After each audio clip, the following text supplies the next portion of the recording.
আমার প্রিয় ছাত্রছাত্রীরা, আশা করি তোমরা সবাই ভালো আছো। প্রতিদিনের পড়াশোনা নিয়ে আবার হাজির হয়েছি। আজ আমরা ষষ্ঠ শ্রেণীর পরিবেশ ও বিজ্ঞান এবং গণিত নিয়ে বেশ কিছু প্রশ্নোত্তর আলোচনা করব। দেখো, এর আগে যা যা পড়ানো হয়েছে সমস্ত কিছু লিঙ্ক ডেসক্রিপশনে কিংবা প্লেলিস্টে পেয়ে যাবে। তোমাদের দরকার লাগলে তোমরা দেখতে পারো। আর আজকে ভিডিও ভালো লাগলে লাইক কমেন্ট শেয়ার করো। চ্যানেল যদি নতুন থাকো চ্যানেলটা সাবস্ক্রাইব করে পাশে থাকা বেল আইকনটা বাজিয়ে দেবে, এতে আমার তৈরি পরবর্তী ভিডিওগুলো সবার আগে তোমাদের পৌঁছায়। চলো আজকে পড়া শুরু করি। প্রথমে আমরা দেখে নেব কোষে দেখি 2। কোষে দেখি 1-এর সবকটা অঙ্ক হয়ে গেছে। শুরু করছি। প্রথম প্রশ্ন দেখো, কথায় লিখি বলে একটা সংখ্যা লেখা রয়েছে। এটাকে আমরা একক, দশক, শতক, হাজার, অযুত, লক্ষ, নিযুত এরকমভাবে সাজাবো। তাহলে দেখতে পাবো 7,82,005। তারপরটা কত আছে? তারপরটা হবে 42,07,029। নেক্সট হচ্ছে 3,30,030। তারপরটা 5,05,05,005। নেক্সট হচ্ছে 4,20,34,047। এরকমভাবে আমরা এটা করলাম। তারপরে দেখো এই যে অঙ্কগুলো রয়েছে, অঙ্কগুলো পরপর আমরা সাজিয়ে নেবো একক থেকে। একক, দশক, শতক, হাজার, অযুত, লক্ষ, নিযুত, কোটি। এবার প্রত্যেকটি সংখ্যা আমরা কিন্তু শেষ থেকে বসাবো। দেখো এই 8টা ছিল, এখানে 8 বসিয়েছি, এখানে 0 বসিয়েছি। পরপর আমরা বসাবো। তাহলে এই উত্তরটা আমরা পাবো 78,08,08। তাহলে 78 লক্ষ, লক্ষর ঘরে 78টা শেষ হয়ে যাবে। 808, শতর ঘরে 8 বসবে, আর 8 হচ্ছে এককের ঘরে বসবে। এরকম আমাদের একটা উত্তর পাবো। যেখানে থাকবে না সেখানটা 0 বসিয়ে দেবো। আরও একটা দেখে নিই, বুঝতে পারবে। দেখো 93,44,605। তাহলে দেখো লক্ষের ঘরে পর্যন্ত 93টা শেষ হবে। তারপরে কত আছে? 44,000, হাজারের ঘরে 44টা শেষ হয়ে যাবে। তারপরে 605, দেখো শতকের ঘরে 6, 5 হচ্ছে এককের ঘরে, দশক কিছু নেই। এরকমভাবে সংখ্যাটা আমরা তৈরি করতে পারি। পরেরটা দেখো, আবার সেই সংখ্যাটা আমরা বসিয়ে নেবো। 3 কোটি, কোটির ঘরে 3 থাকবে। 3 লক্ষ, তাহলে লক্ষের ঘরে 3 হবে। নিজেদের ঘরে কিছু নেই, 0 থাকবে। ঠিক আছে। 3,000, হাজারের ঘরে 3 হবে। অযুতের ঘরে কিছু নেই, 0 থাকবে। 3 শতক, শতকের ঘরে 3 হবে। 3 এককের ঘরে 3 হবে, দশকের ঘরে কিছু নেই। এরকমভাবে সংখ্যাটা পেলাম, এটা আমাদের উত্তর হয়ে যাবে। নেক্সট ওই একই রকমভাবে 33 কোটি, 33 লক্ষ, 33,033। দেখো 33 কোটি, তাহলে কোটির মধ্যে একটা 33 চলে আসবে। ঠিক আছে। এখানে একটা 33 শেষ হলো। 33 লক্ষ, লক্ষের ঘরে একটা 33 শেষ হবে। তারপর 33,000, হাজারের ঘরে একটা 33 শেষ হবে। তারপরে শতকের কিছু নেই, 33 বলেছে। 3 10 3 33, দশকে 3 একটা, এককে 3 একটা। এরকমভাবে যে সংখ্যাটা পেলাম, শতকে 0 পেলাম, তাহলে এটা বসিয়ে দেবো। এরকমভাবে আমরা সংখ্যাগুলো তৈরি করতে পারি। তারপরে দেখো 77 কোটি 7,007। তার মানে 77 কোটি, কোটির ঘরে একটা 77 শেষ হয়ে যাবে। দেখো তারপরে বলছে 7,000, হাজারের ঘরে 7 বসবে, আর 7 মানে একক ঘরে 7 বসবে। বাকি সব করে ঘর 0 দিয়ে ভরিয়ে দেবো, উত্তরটা আমরা পেয়ে যাব। নেক্সট দেখো, বাঁ দিকের সঙ্গে ডান দিকেরটা মেলাতে বলেছে। ঠিক আছে। মিল করলে কেমন অ্যান্সার আসে সেটা আমরা দেখে নেবো। এটা হবে 6 কোটি, একের সঙ্গে ডি হবে 6 কোটি 10 লক্ষ 10,720। এটা হচ্ছে উত্তর। তারপরে এটা হবে 9 কোটি 41 লক্ষ 72,156। তারপরে সি এর সঙ্গে এটা হবে, আর ডি এর সঙ্গে এরটা হবে। দেখে নাও, সিটা হচ্ছে 4 কোটি 32 লক্ষ 11,234, আর ডি এর সঙ্গে ই হবে, এটা হচ্ছে 9 কোটি 31 লক্ষ 12,156। এটা হবে 4 কোটি 32 লক্ষ 34। এইভাবে আমরা মিল করাটা শিখলাম। তারপরে সঠিক উত্তরটি লেখো। এখানে একটা বলে দিয়েছে 20,10,008। কীভাবে হবে, কোনটা সঠিক কী করে বুঝবো? আগে আমরা একক দশক হিসেবে সাজিয়ে দেবো। 20,10,008, লক্ষের ঘরে 20 হয়ে যাবে, হাজারের ঘরে 10 শেষ হবে, আর 8 হচ্ছে এককের ঘরে। এই যে সংখ্যাটা হচ্ছে বি, যে অপশান ছিল সেই অপশানটাই সঠিক। দেখো বির অপশানটা হচ্ছে সঠিক, উত্তর হচ্ছে বি বলে সংখ্যাটা আমরা লিখে দেবো। তারপরটা দেখি হয়েছে 1,11,08,041। তাহলে কোটির ঘরে 1, লক্ষ হচ্ছে 11, তাহলে 11 ঘরে লক্ষটা শেষ হয়ে যাবে, নিতে হবে। আর হাজার হচ্ছে 8, আর 8 ঘরে 1000, 41, 4 10 থেকে 41। এই যে সংখ্যাটা পেলাম আমরা উত্তর সেটে পেয়ে গেলাম, সি এর উত্তরটা। তারপর কি আছে 2,03,60,545, কোটির ঘরে 2, 3 লক্ষ, লক্ষর ঘরে 3, নিজেদের ঘর ফাঁকা থাকবে, ঠিক আছে, কারণ একটাই লক্ষর ঘর বলা হয়েছে। হাজার কত হাজার 60,000, 6 শূন্য 60 হচ্ছে, হাজার ঘরে 60 হয়ে গেল। তারপরে কি আছে 526, 5 শতকের ঘরে 5, 26 মানে 2 10 26। এইভাবে সংখ্যাটা পেলাম, সেটা হচ্ছে এর উত্তর। তারপরে স্থানীয় মানে বিস্তার করি। দেখো স্থানীয় মানে বিস্তারটা তোমাদের পরপর বলে দিচ্ছি, তোমাদের বুঝতে খুব সুবিধা হবে। এই সংখ্যাটা আছে, প্রথমে 4 লিখবো, 4 লিখেছি এখানে। তারপরে কটা ঘর আছে 1টা 2টো 3টে 4টে 5টা 6টা। 4 লেখার পর দেখো 6টা শূন্য লেখা হয়েছে। তারপর 6 লিখবো, 6 লেখার পর 5টা শূন্য। তারপরে 2 লিখবো, 2 লেখার পর কটা ঘর আছে 4টে ঘর আছে, 4টে শূন্য। 7 লিখবো, 7 লেখার পর 3টে শূন্য। 5 লিখবো, 5-এর পর 2টো ঘর আছে মানে 2টো শূন্য। 9-এর পর 2টো 1টা ঘর আছে মানে 9 হবে, এটা 9 হবে, 9 এটা শূন্য, এটা 3 হবে, ঠিক আছে। এরকমভাবে স্থানীয় মানে বিস্তার করতে হবে। দেখো প্রথমটা 2 আছে, 2-এর পর কটা ঘর আছে 1টা 2টো 3টে 4টে 5টা 6টা, 6টা সংখ্যা। 2-এর পরে 6টা শূন্য, তারপরে 2-এর সঙ্গে 5টা শূন্য, তারপরে 1-এর সঙ্গে 4টে শূন্য, তারপরে 3-এর সঙ্গে 3টে শূন্য, 3টে ঘর আছে বলে, তারপরে 1-এর পরে 2টো শূন্য, তো শূন্য লেখার দরকার নেই, তারপরে 1 বসে যাচ্ছে। এইভাবেই আমরা স্থানীয় মানে বিস্তার করতে পারবো। প্রথম একটা সংখ্যা নেবো, তারপরে কটা সংখ্যা আছে সেই সংখ্যাগুলো না লিখে শূন্য বসিয়ে দেবো, দেখে নাও তোমরা। পরের প্রশ্ন হচ্ছে 6 কোশ্চেনটা দেখো, এই সংখ্যাটি 2-এর স্থানীয় মানের দুটি পার্থক্য লেখো। দেখো 2-এর স্থানীয় মান, এই যে 2টা আছে, 2-এর পরে কটা ঘর আছে 1টা 2টো 3টে ঘর, তাহলে প্রথম 2-এর স্থানীয় মান হচ্ছে 2-এর পরে 3টে শূন্য, আর দ্বিতীয় 2টা কতক্ষণ আছে, দ্বিতীয় 2-এর পর 1টা ঘর আছে, তার মানে 1টা শূন্য। তাহলে 2000 আর 20 বিয়োগ করলে 1980। তোমরা মনে রাখবে এই প্রশ্নটা কিন্তু পরীক্ষায় প্রায় পড়ে, তোমাদের খুব ভালো করে এগুলো অনুসরণ করতে হবে। তারপর কি হচ্ছে এখানে বলছে 9-এর স্থানীয় মানের প্রকৃত মানের পার্থক্য। আমরা জানি প্রকৃত মান কোনোদিন পরিবর্তন হয় না, তো 9-এর প্রকৃত মান 9, আর 9 কোন স্থানে রয়েছে, যে স্থানে রয়েছে তারপর থেকে কটা ঘর আছে 1টা 2টো 3টে 4টে 5টা, 9-এর পরে 5টা শূন্য, 9-এর পরে 5টা শূন্য, আর প্রকৃত মান হচ্ছে 9, এই দুটোকে বিয়োগ করে দেবো, হয়ে যাবে উত্তর আমাদের, ঠিক আছে। সহজভাবে আমরা অঙ্কটা বুঝে নিলাম। নেক্সট রয়েছে এই অঙ্কগুলি 8 অঙ্কের বৃহত্তম ক্ষুদ্রতম সংখ্যা লিখি। পরপর আমরা বৃহত্তম মানে সব থেকে বড় থেকে ছোট সাজিয়ে নেবো, আর ক্ষুদ্রতম মানে ছোট থেকে বড় সাজাবো। মনে রাখবে শূন্য দিয়ে কোনো সংখ্যা কিন্তু শুরু হবে না, তাছাড়া 8 অঙ্ক হবে না, 7 অঙ্ক হয়ে যাবে, ঠিক আছে। বড় থেকে ছোট সাজিয়ে নিয়েছি, সংখ্যা পেয়ে গেছি, ছোট থেকে বড় সাজিয়েছি, এই সংখ্যাটা পেয়ে গেছি। অনুরূপভাবে আর একটা অঙ্ক আছে, এখানে কিন্তু শূন্য রয়েছে, তাহলে যদি বৃহত্তম বলে বড় থেকে ছোট সহজে সাজালাম, কিন্তু যেহেতু ক্ষুদ্রতম বলেছে 8 অঙ্কের বলেছে, তাহলে প্রথমটা কিন্তু ছোট সংখ্যা হবে না, শূন্য হবে না, সব থেকে শূন্য যেটা ছিল সেটা কিন্তু দ্বিতীয় স্থানে আসবে, একটা প্রথম স্থানে আসবে। এইভাবে পরপর আমরা ছোট থেকে বসাইছি। দেখো প্রথমে শূন্য হওয়া উচিত ছিল, 0 1 উল্টো যদি করা হয় 0 1 2 3 এরকম হওয়া ছিল, কিন্তু হয়েছে কত 1 0 2, ঠিক আছে। 0 দিয়ে যদি শুরু করতাম সংখ্যাটা 7 অঙ্কের হয়ে যেত, 8 অঙ্কের হতো না। এই জায়গাটাই আমাদের ভালো করে মনে রাখতে হবে, 0 দিয়ে সংখ্যা শুরু করলে হবে না। তারপরটা সেরকম রয়েছে, দেখো প্রথমটা বাদ দিয়ে দ্বিতীয় ঘরে 0 আছে, ঠিক আছে। বৃহত্তম সংখ্যার ক্ষেত্রে অসুবিধা নেই, বড় থেকে ছোট সাজিয়ে দিলাম, ক্ষুদ্রতম ক্ষেত্রে একটুখানি চিন্তা করে করতে হবে। তারপর দেখে নাও এখানে কোনো শূন্য নেই, খুব সহজেই আমরা বড় থেকে ছোট আর ছোট থেকে বড় সাজিয়ে নিলাম, কোনো অসুবিধা নেই। মানের ঊর্ধ্বক্রম সাজাও, ব্যাপারটা একই রকম থাকছে, দেখে নাও তোমরা। আমরা পরপর সংখ্যাগুলোকে সাজিয়ে নিয়েছি, ঠিক আছে। এইভাবেই আমরা অঙ্কগুলোকে কিন্তু করবো।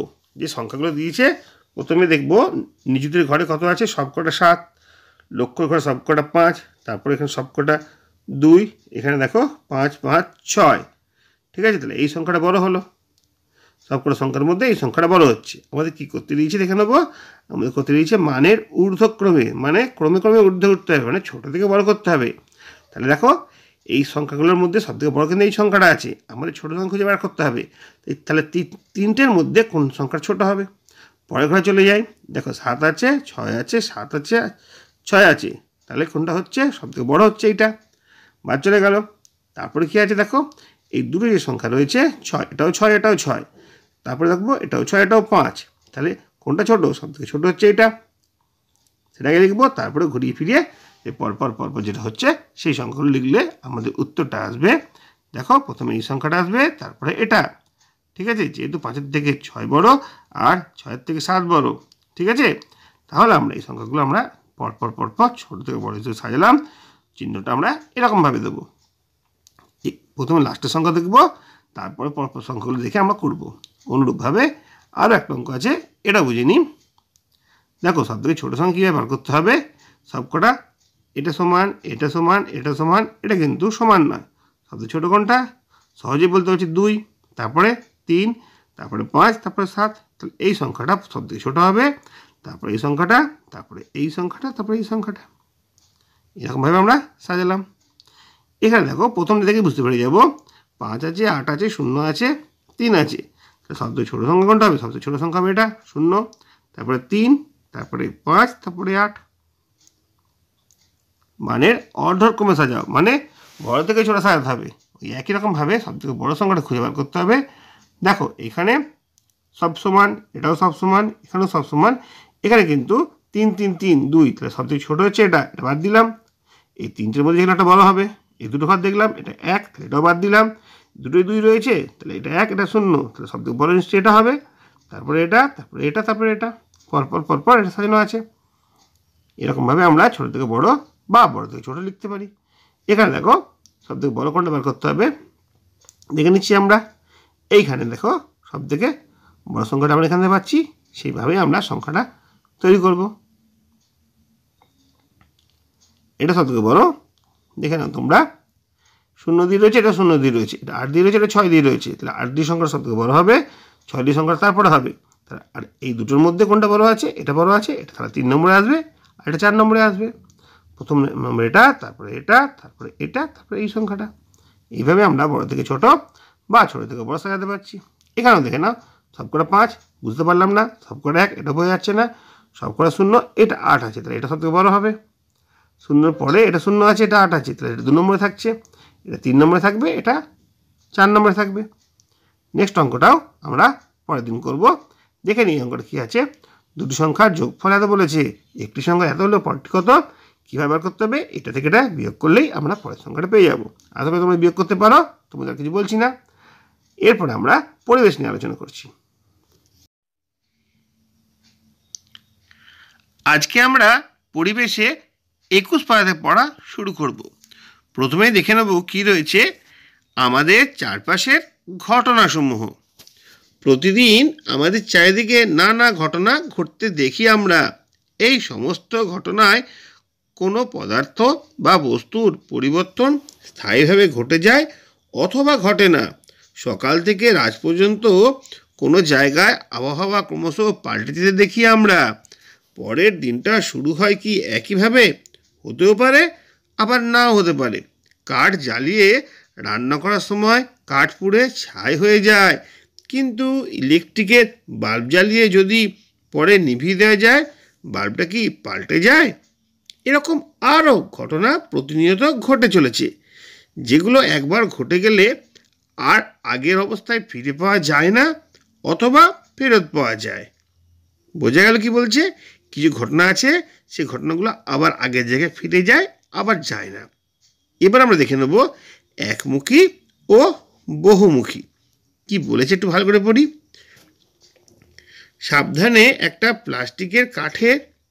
প্লাস্টিকের বা কাঠের হাতলযুক্ত স্টিলের চামচে কিছুটা মোম নিয়ে গরম করো, তারপরে ঠান্ডা করো। অন্য একটা চামচে কিছুটা চিনি নিয়ে অনেকক্ষণ গরম করো। ঠান্ডা করার পর তোমার অভিজ্ঞতা কী হলো লেখো। দেখো প্রথম চামচে যেখানে আমি কিছুটা মোম গরম নিয়ে তারপরে ঠান্ডা করলাম, দ্বিতীয় চামচে কিছুটা চিনি নিয়ে গরম করে তারপর ঠান্ডা করা হলো। কি দেখতে পাওয়া যায় বলো তো? চামচে ঠান্ডা করার পর মোম আগের অবস্থায় ফিরে এলো, কিন্তু ঠান্ডা করার পর চিনিটার রং পাল্টে কালো হয়ে গেল।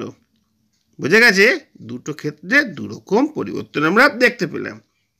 এরপরে কি লেখা আছে একটুখানি পড়ে নিই। চিনির স্বাদ আমরা সবাই জানি। চিনি খুব গরম করে যেটা পাওয়া যায় সেটা কি একই জিনিস, না রংটা পাল্টে গেল? একটু স্বাদ নিয়ে দেখো আগের মতোই মিষ্টি কি না। কিন্তু মোম গরম করে ঠান্ডা করতেই আবার আগের অবস্থায় ফিরে পাওয়া গেল। এর থেকে কি বোঝা যায়? এর থেকে বোঝা গেল দুটো জিনিসই গরম করা হলো, একটা আগের অবস্থায় ফেরত পেলাম, অন্যটা কিন্তু পেলাম না। এই একই মোম দিয়ে একটা মোমবাতি জ্বালিয়ে দেওয়া হলো। মোমের কী অবস্থা হবে? কিছুটা গলে পড়ে যাবে, আবার ঠান্ডা হয়ে শক্ত হয়ে যায়, কিন্তু বেশিরভাগটাই কি হয়? পুড়ে যায়। এই পুড়ে যাওয়ার অংশটি কি আর ফিরে পাওয়া যায় না? পুড়ে যাওয়া অংশটা ফিরে পাওয়া যায় না। একটা পাত্রে কিছুটা বরফ রেখে দিলে দেখবে সাধারণ তাপমাত্রাতে তা গলে জল হয়ে গেল। আর বরফ গোলা জল ঠান্ডা করলে আবার তাকে বরফ পাওয়া যায়। যখন শিলাবৃষ্টি হয়, টুকরো টুকরো বরফ কুড়িয়ে তোমার হাতের মুঠোয় চেপে ধরো, তাই না? তারপরে কি হয়? বরফগুলো কুচি কুচি একটা বড় খণ্ডে পরিণত হয়ে যায়। হাত থেকে ফেলে দেওয়া বড় খণ্ডটা কি হবে? আবার ছোট ছোট টুকরো হয়ে যাবে। দেখো, এখানে আমরা কয়েকটা জিনিস করব। একটা ছক আছে, ছকটা পূরণ করব। কি ঘটনা ঘটলো? আগের অবস্থায় ফিরে যায় না বা যায়, সেটা আমাদের বলতে হবে। গরমকালে রোদে পিচ গলে যায়, সেগুলো আবার আগের অবস্থায় ফিরে যায়। চাল ফুটিয়ে ভাত রান্না করা হলো, সেগুলো কিন্তু আগের অবস্থায় ফিরে যায় না। খাবার খেয়ে হজম করা হলো, সেটা তো আর ফিরে পাওয়া যায় না।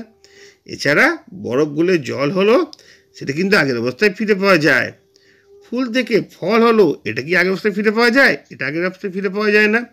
মোম গলে তরলে পরিণত হলো, সেটা কিন্তু আগের অবস্থায় ফিরে পাওয়া যায়।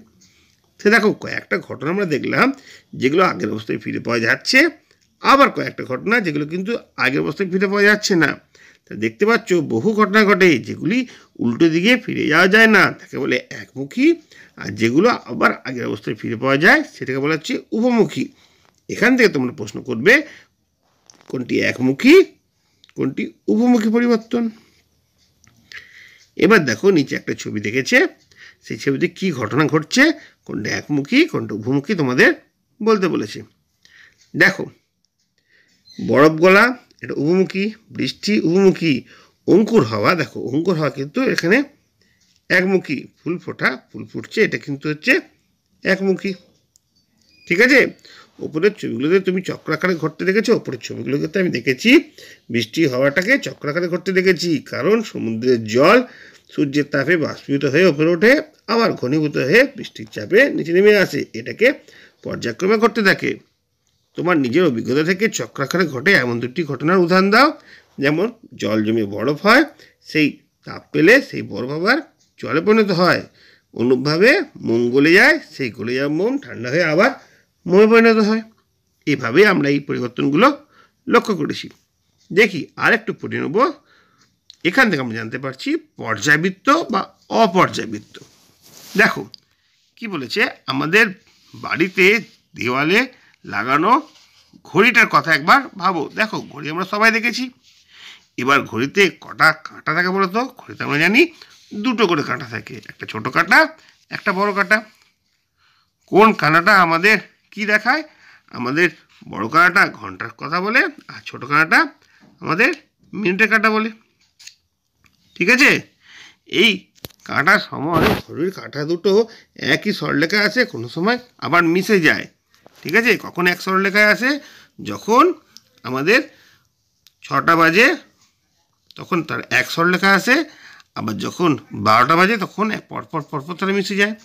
কতক্ষণ পরে এই ঘটনা দেখতে পাও? আমরা প্রতিদিনে দুবার এই ঘটনাটা দেখতে পাই। তাহলে একই রকম ঘটনা নির্দিষ্ট দিনে নির্দিষ্ট অংশে পুনরায় যখন ঘটতে পারে, তাকে পর্যায়বৃত্ত ঘটনা বলে। আর যে কোনো ঘটনা নির্দিষ্ট সময় মেনে চলে না, তাকে অপর্যায়বৃত্ত ঘটনা বলে। ঠিক আছে? তোমরা প্রতিদিন থেকে রাত থেকে আবার দিন দেখেছো, এটা পর্যায়বৃত্ত ঘটনা। আবার কোনো জায়গায় ঝড় এলো, এক বছর বন্যা এলো, এগুলো কিন্তু অপর্যায়বৃত্ত ঘটনা। নিজেদের অভিজ্ঞতা নিয়ে তোমরা সহজেই বলতে পারবে কোনটা কীরকম ঘটনা, কোনটা পর্যায়বৃত্ত ঘটনা, কোনটা পর্যায়বৃত্ত ঘটনা নয়। দেখো, সহজেই আমি তোমাদের সামনে হাজির করছি এখানে কি ঘটনা ঘটেছে। প্রথম থেকে শেষ পর্যন্ত দেখে নেবো, আরও দুটো তোমাদের বলে দেবো। প্রথমে দেখো, সিলিং ফ্যান বা টেবিল ফ্যানের ব্লেডের ঘোড়া, এটা কি আবার এক অবস্থায় ফিরে আসে, এটা পর্যায়বৃত্ত। রাস্তায় গাড়ি যাওয়া আসা, এটা কিন্তু নির্দিষ্ট নিয়ম মেনে চলে না, এটা অপর্যায়বৃত্ত। পাতা ঝরে যাওয়া, এটা হচ্ছে কিন্তু গাছের পাতা ঝরে যাওয়া, প্রতি বছর একই সময় পাতা ঝরে, এটা পর্যায়বৃত্ত। জোয়ার ভাটা কিন্তু পর্যায়বৃত্ত, নির্দিষ্ট নিয়ম মেনে চলে। সাপের খোলস ত্যাগ করা, এটা কিন্তু পর্যায়বৃত্ত, কারণ নির্দিষ্ট সময় হয়। সুনামি, সমুদ্রের ঢেউ আসা, এটা কিন্তু নির্দিষ্ট সময় অন্তর হয় না, ঠিক আছে, আজ হয়েছে কাল নাও হতে পারে, এটা হচ্ছে অপর্যাবৃত্ত। লিপিয়ার 4 বছর অন্তর হয়, এটা হচ্ছে পর্যাবৃত্ত। সমুদ্রের ঢেউ নির্দিষ্ট নিয়ম মেনে চলে হয়, এটা হচ্ছে পর্যাবৃত্ত। স্কুলে বিভিন্ন পিরিয়ড, এটা কিন্তু পর্যাবৃত্ত, একটা নির্দিষ্ট নিয়ম মেনে হয়। আকাশে ধূমকেতু আসা যাওয়া, এটা নির্দিষ্ট নিয়ম মেনে হয় না, এটা হচ্ছে অপর্যাবৃত্ত ঘটনা। আচ্ছা, প্রতিদিন 11টা স্কুল শুধু হয়, এটা হচ্ছে পর্যাবৃত্ত, এটা কিন্তু আমাদের একই নিয়মে করতে হয়। দিনরাত্রি পর্যাবৃত্ত, কারণ প্রত্যেক দিন একই নিয়মে দিনরাত্রি হয়। দেখো, আজকের পড়াটা এখানে শেষ করছি। আশা করি তোমাদের অনেক কাজে লাগবে। যদি ভালো লাগে লাইক, কমেন্ট, শেয়ার করবে। চ্যানেলে যদি নতুন দেখো, চ্যানেলটা সাবস্ক্রাইব করে পাশে থাকা বেল আইকনটা বাজিয়ে দেবে, যাতে আমার তৈরি পরবর্তী ভিডিওগুলো সবার আগে তোমাদের পৌঁছায়। তোমরা প্রত্যেকে ভালো থাকবে।